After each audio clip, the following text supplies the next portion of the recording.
Friends இந்த காலம் பிரியாணி பாருங்களா, பார்க்கவே எவ்வளோ ஒரு சூப்பரா இருக்கு. டேஸ்ட் பார்த்தோம்னா அந்த அளவுக்கு சூப்பரா இருக்கும். சிம்பிளா பண்ணாலும் டேஸ்ட் அந்த அளவுக்கு சூப்பரா இருக்கும். நீங்க காலம் வாங்கினா மறக்காம இந்த மாதிரி ஒரு தடவை பிரியாணி பண்ணி பாருங்க.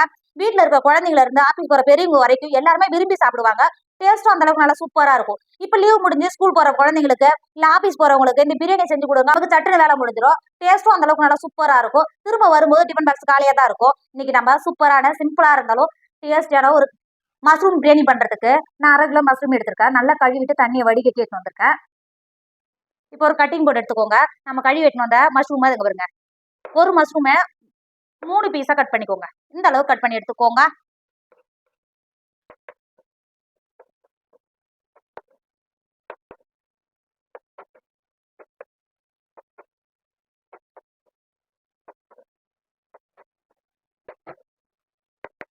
பாருங்க, இருக்கிற மஷ்ரூம் எல்லாம் கட் பண்ணி எடுத்துட்டோம். இப்போ கட் பண்ண மஷ்ரூமை மாத்தி வச்சுக்கோங்க. பிரியாணி பண்றதுக்கு நான் 1 கிலோ ஜீரக சம்பா அரிசி எடுத்திருக்கேன். ஜீரக சம்பால பிரியாணி பண்ணா அந்த அளவுக்கு டேஸ்ட் கொடுக்கும். நான் எப்பயுமே பிரியாணி பண்ணவே ஜீரக சம்பா அரிசியில தான் பண்ணுவேன்.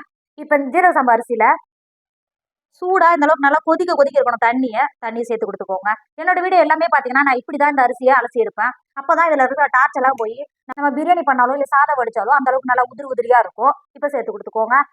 தண்ணியை சேர்த்து கொடுத்துட்டு கை விடாம நம்ம சுட தண்ணி சேர்த்தனால இது மாதிரி கரண்டியோ இல்ல ஒரு ஸ்பூனோ வச்சு இது மாதிரி கலந்து கொடுத்துக்கோங்க. இங்க பாருங்க, கலக்கும் போது எந்த அளவுக்கு அரிசி தண்ணி மாதிரி வருது பாத்தீங்களா? இப்ப இந்த அரிசியில இருக்கிற டார்ச் எல்லாம் வெளில வந்துடும். நல்லா கலந்து கொடுத்துக்கோங்க. நீங்க இந்த ஒரு ப்ராசஸ் மட்டும் செஞ்சீங்கன்னா நீங்க பச்சை அரிசிலே பிரியாணி பண்ணாலே உதிரி உதிரியா இருக்கும். இப்ப நல்லா கழுவிட்டு தண்ணியை வடிகட்டி எடுத்துக்கோங்க. இங்க பாருங்க, அரிசி எந்த அளவுக்கு நல்லா தண்ணி கலர் மாதிரி வந்துருக்கு பாத்தீங்களா? இப்ப அரிசியில இருக்கிற டார்ச் எல்லாம் வெளில வந்துருச்சு. இப்ப இப்போ ஒரு 2 டைம் நல்லா கழுவிட்டு ஊற வைக்கிறதுக்கு தண்ணி சேர்த்துக்கோங்க. இப்ப பாருங்க, அரிசியை எந்த அளவுக்கு நல்லா கழுவிட்டு தண்ணி சேர்த்து கொடுக்க முடியாது. நம்ம தண்ணி சேர்க்கும் போது இந்த அளவுக்கு நல்லா அரிசி உள்ள இருக்கிற அரிசி தெரியணும். அந்த அளவுக்கு நல்லா தெளிவா இருக்கணும். இப்ப மூடி போட்டு மூடி நம்ம மசாலா ரெடி பண்றதுக்குள்ள அரிசி நல்லா ஊறிடும். மாத்தி வச்சுக்கோங்க. ஒரு பாத்திரம் வச்சுக்கோங்க. 3 டேபிள் ஸ்பூன் எண்ணெய் சேர்த்துக்கோங்க. டேபிள் ஸ்பூன் எண்ணெய் சேர்த்து கொடுத்துட்டு அது கூடவே 1 டேபிள் ஸ்பூன் நெய் சேர்த்துக்கோங்க. இப்ப பாருங்க, நெய்யும் எண்ணெயும் சேர்த்து நல்லா சூடாயிடுச்சு. 2 பிரியாணி இலை, 2 துண்டு பட்டை, 1 அன்னாச்சி பூ, 3 ஏலக்காய், 5, 6 கிராம்பு, 2 டேபிள் ஸ்பூன் பெருஞ்சீரகம் சேர்த்துக்கோங்க. பட்டையும் கிராம்பு பெருஞ்சீரகம் சேர்த்து நல்லா பொரிஞ்சு வந்துருச்சு.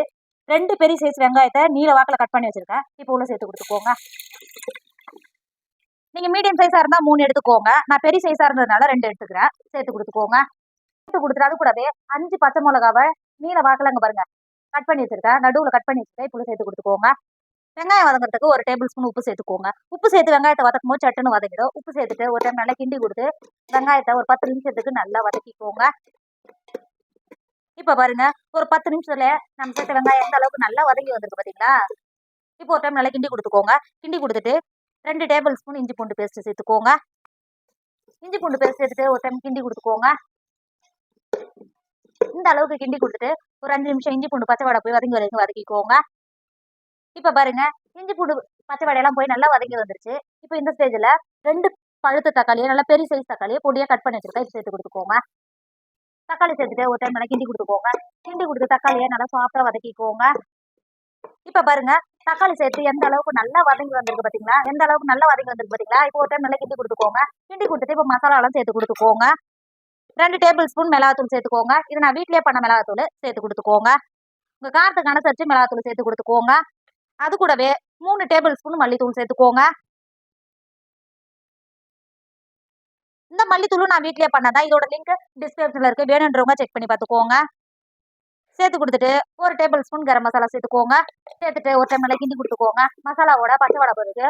கிண்டி கொடுத்து ஒரு 5 செகண்ட் நல்லா வதக்கிக்கோங்க. பாருங்க, ஒரு 5 நிமிஷத்துலயே மசாலாவோட பச்சை வாடையெல்லாம் போய் எந்த அளவுக்கு நல்லா வதங்கி வந்திருக்கு பாத்தீங்களா? இப்போ இந்த அளவுக்கு நல்லா வதங்கி வந்த பிறகு ஒரு கைப்பிடி அளவு புதினா தழையை கழுவிட்டு எடுத்து வச்சிருக்கேன். இப்போ சேர்த்து கொடுத்துக்கோங்க. அது கூடவே ஒரு கைப்பிடி அளவு மல்லித்தழையை பொடியா கட் பண்ணி வச்சிருக்கேன். இப்போ சேர்த்து கொடுத்துக்கோங்க. சேர்த்துட்டு ஒரு டைம் நல்லா கிண்டி கொடுத்துக்கோங்க. இந்த அளவுக்கு நல்லா கிண்டி கொடுத்துட்டு நம்ம ஏற்கனவே நல்லா கழுவிட்டு கட் பண்ணி வச்சிருக்கோம்ல மஷ்ரூமை உள்ள சேர்த்துக்கோங்க. மஷ்ரூம் சேர்த்துட்டு 1 டேபிள் ஸ்பூன் உப்பு சேர்த்துக்கோங்க. உப்பு சேர்த்துட்டு மசாலாவோட நல்லா கிண்டி கொடுத்துக்கோங்க. இந்த அளவுக்கு கிண்டி கொடுத்துட்டு ஒரு 5 நிமிஷம் மசாலாவோட மஷ்ரூமை வேக விடுங்க. பாருங்க ஒரு 5 நிமிஷம் மஷ்ரூம் நல்லா மசாலாவோட நல்லா வெந்து வந்திருக்கு பாத்தீங்களா. இப்போ ஒரு டைம் நல்லா கிண்டி கொடுத்துட்டு நம்ம ஏற்கனவே ஊற வச்சிருந்தோம்ல அரிசியை தண்ணியை வடிகட்டிட்டு அரிசியை உள்ள சேர்த்துக்கோங்க. அரிசியை சேர்த்துட்டு ஒரு டைம் நல்லா கிண்டி கொடுத்துக்கோங்க. இந்த அளவுக்கு நல்லா கிண்டி கொடுத்துட்டு 1 கிலோ அரிசிக்கு 1,5 லிட்டர் தண்ணி சேர்த்துக்கோங்க. கரெக்டா இருக்கு. நம்ம 10 நிமிஷம் ஊற வச்சிருக்கோம். நான் அடுப்புல செய்யறதுனால 1,5 லிட்டர் சேர்த்துக்கிறேன். நீங்க குக்கர்ல பண்ற மாதிரியா இருந்தா 1,4 லிட்டர் தண்ணி சேர்த்துக்கோங்க. கரெக்டா இருக்கும். இப்போ நான் அடுப்புல பண்றதுனால 1 கிலோ அரிசிக்கு 1,5 லிட்டர் தண்ணி சேர்த்துக்கோங்க.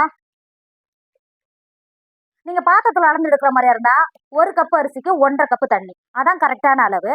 நான் தண்ணி சேர்க்கறதுக்கு எடுத்த பாத்திரம் 1/2 லிட்டர் பிடிக்கல, அந்த பாத்திரம் தான் எடுத்திருக்கேன். அதனால தான் நான் 3 தடவை தண்ணி சேர்த்துக்கிறேன். தண்ணி சேர்த்து கொடுத்துக்கோங்க.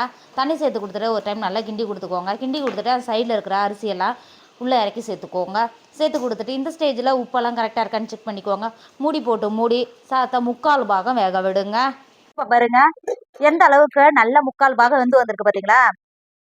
லாஸ்டா 2 டேபிள் ஸ்பூன் நெய் சேர்த்துக்கோங்க. இதோட வாசனை பல மடங்கு இருக்கும். சேர்த்து கொடுத்துக்கோங்க. சேர்த்துட்டு இப்போ கிண்டி கொடுத்துக்கோங்க. இங்கே பாருங்க எந்த அளவுக்கு நல்லா உதிரி உதிரியா இருக்கு பார்த்தீங்களா. இப்போ கிண்டி கொடுத்து வேற ஒரு பிளேட்டுக்கு மாற்றிக்கோங்க. ஃப்ரெண்ட்ஸ், நம்மளோட மஷ்ரூம் பிரியாணி சூப்பர் ஐடியா ஆயிடுச்சு. இதோட டேஸ்ட் அந்த அளவுக்கு சூப்பராக இருக்கும். நீங்கள் மஷ்ரூம் வாங்கினா இந்த மாதிரி ஒரு தடவை பிரியாணி பண்ணி பாருங்க. சிம்பிளாக இருந்தாலும் டேஸ்ட் அந்த அளவுக்கு சூப்பராக இருக்கும். கண்டிப்பாக நீங்களும் ட்ரை பண்ணுங்க. என்னோட வீடியோ உங்களுக்கு பிடிச்சிருந்தா உங்க ஃப்ரெண்டு உங்க ஃபேமிலிக்கு ஷேர் பண்ணுங்க. மறக்காம கேரளா சமையலை சப்ஸ்கிரைப் பண்ணிக்கோங்க. தேங்க்யூ.